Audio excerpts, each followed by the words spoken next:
ब्रैगोमैन channel पे आपका स्वागत है। तो आज हम बात करेंगे मनी हीस्ट के सीजन 5 के वॉल्यूम 1 एपिसोड 2 की। हमने देखा था कि लास्ट एपिसोड में रकेल बैंक ऑफ स्पेन में घुस जाती है और प्रोफेसर एलिशिया के हाथों पकड़ा जाता है और अब इनके सारे प्लान फेल होते नजर आ रहे होते हैं और यहाँ जर्नल सगास्टा भी पहुंच चुका है अपनी टीम के साथ और यही शुरुआत होती है एपिसोड नंबर 2 की। और अब यहाँ दिख जाता है कि रकेल की पूरी टीम हारते हुए नजर आ रही होती है। हीस्ट के मेंबर मोनिका, रकेल और टोक्यो बाहर जाकर सफेद झंडा दिखाकर अपनी हार स्वीकार करने पुलिस वालों के सामने जाते हैं। वहीं पुलिस टेंट में बैठा कर्नल तमायो इन्हें गोली से मार देने के ऑर्डर्स देता है। एंजल उसे समझाता है और ये कहता है कि ऐसा करके तुम पब्लिक की नजरों में एक विलन कहलाओगे, जिसकी वजह से पब्लिक तुम्हारे ऊपर से ध्यान हटाकर पूरी तरह उन लुटेरों के साथ हो जाएगी जो कि हीस्ट की पूरी टीम है। कर्नल तमायो को ये बात समझ आ जाती है और वो रकेल के साथ हाथ मिलाने को तैयार हो जाता है।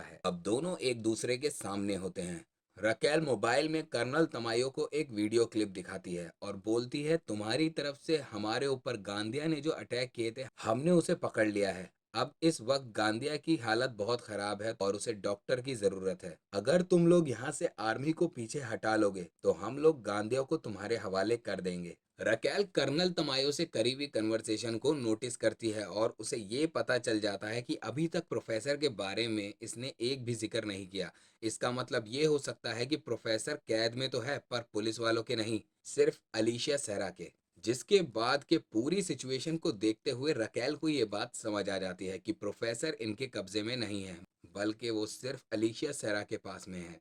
और फिर वो ये सब टेस्ट करने के लिए तमायो से कहती है कि हमने जो डील रखी है मुझे उसे अपनी टीम के साथ डिस्कस कर लेना चाहिए, जिसे कर्नल मान जाता है और इन्हें यकीन हो जाता है कि प्रोफेसर उनके साथ में नहीं है। और अब बाहर खड़े होस्टेजेस गवर्नर ये सोचने लगते हैं कि मामला अब हद से बाहर हो चुका है। पुलिस तक तो ठीक था, अब मिलिट्री भी।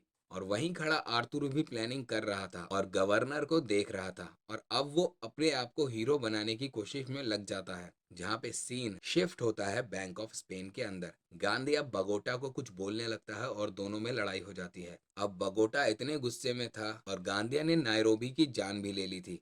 बगोटा गांधिया को मार मार के अधमरा बना देता है। हीस्ट की टीम समझाती है कि इसे मत मारो, बाहर हमारी टीम एक डील करने गई है। और बाहर डील फाइनल हो जाती है कि रकेल गांधिया को बाहर देने के लिए तैयार है, मगर उन्हें मिलिट्री फोर्स को सामने से हटाना होगा। और जब ये लोग डील फाइनल कर कर अंदर आते हैं तो देखते हैं कि बगोटा ने गांधिया को मार मार के अधमरा कर दिया होता है। तो वहीं टोक्यो आकर सिचुएशन को संभालने की कोशिश करती है, मगर गांधिया उसे भी गुस्सा दिला देता है और अब टोक्यो भी उसे मारने लगती है। अब सारे के सारे होस्टेजेस बैंक ऑफ स्पेन में आ चुके थे और आर्तुरु हीस्ट की टीम की एक गन उठा लेता है और ओपन फायर करने लगता है। इसी में डेनवर के हाथ में एक गोली लग जाती है और अब डेनवर को भी बहुत गुस्सा आ जाता है और उसे मारने के लिए वो उसके पीछे भागता है। और वहीं आर्तुरु भी लोगों को लेकर लोडिंग बे में छुप जाता है।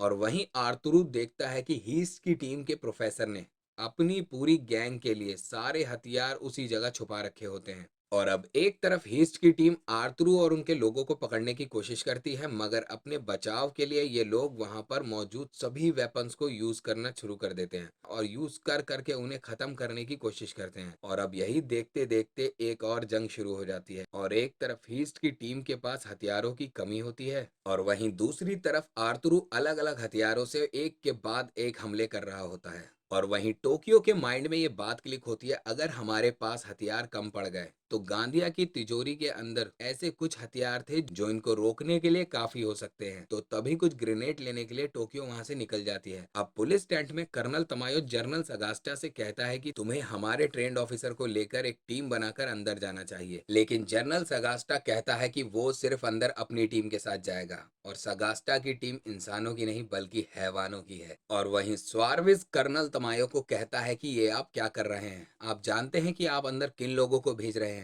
वो अंदर होस्टेजेस और लुटेरों में फर्क नहीं करेंगे और हर एक को जान से मार देंगे। पर कर्नल तमायो सिर्फ बैंक पे कब्जा करना चाहता था। और अब अगले सीन में दिखाया जाता है स्ट्रॉन्ग वाटर टैंक, जहां पर मार्सिलिया और बेंजामिन प्रोफेसर के ठिकाने पे पहुंच जाते हैं। प्रोफेसर इन दोनों को सीसीटीवी फुटेज में देख लेता है और चिल्ला के दोनों को बताता है कि यहाँ पर पुलिस है। तो सैरा प्रोफेसर के सर पे एक सिलेंडर बहुत तेज मारती है और उसे बेहोश कर देती है और उसे बेहोशी का इंजेक्शन भी लगा देती है और ये करने के बाद सैरा छुप जाती है। वहीं बेंजामिन और मार्सेला प्रोफेसर को देख के उन्हें ये लगता है कि प्रोफेसर शायद सो रहे हैं और वहीं सैरा चुपके से बैठी होती है और वो फिर मार्सेला को भी बेहोश कर देती है। और फिर बेंजामिन वॉशरूम में होता है, सैरा उसको भी पकड़ लेती है और वहीं नेक्स्ट सीन में रकेल को ये पता चल जाता है कि अगर हमने गांदिया को जल्दी बाहर नहीं भेजा तो कर्नल तमायो उसके अगेंस्ट में बहुत बड़ी आर्मी अंदर भेज देगा। लेकिन प्रॉब्लम यहाँ ये थी कि गांदिया ने अगर बाहर जाकर हीस्ट की टीम और हॉस्टेजेस के बीच हुई मुठभेड़ को बता दिया तो कर्नल को और गुस्सा आ जाएगा, तो वो पक्का डील को तोड़ के आर्मी को अंदर भेज देगा। यहाँ पे बगोटा बहुत अच्छा माइंड गेम खेलता है और ये डक टेप के साथ में एक स्मोक ग्रेनेड उसके सीने पे चिपका देता है और बाहर भेज देता है।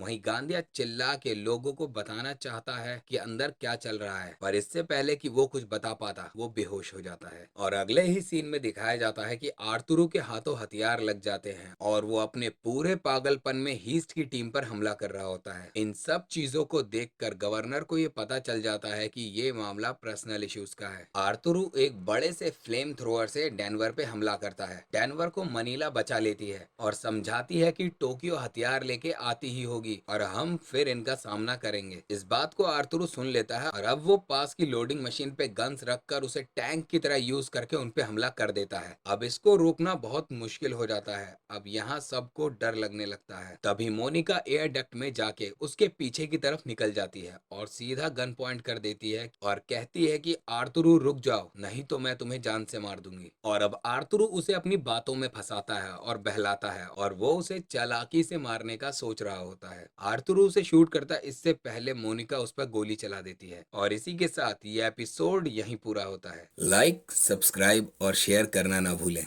और कमेंट करके जरूर बताएं कि आपको ये एपिसोड कैसा लगा।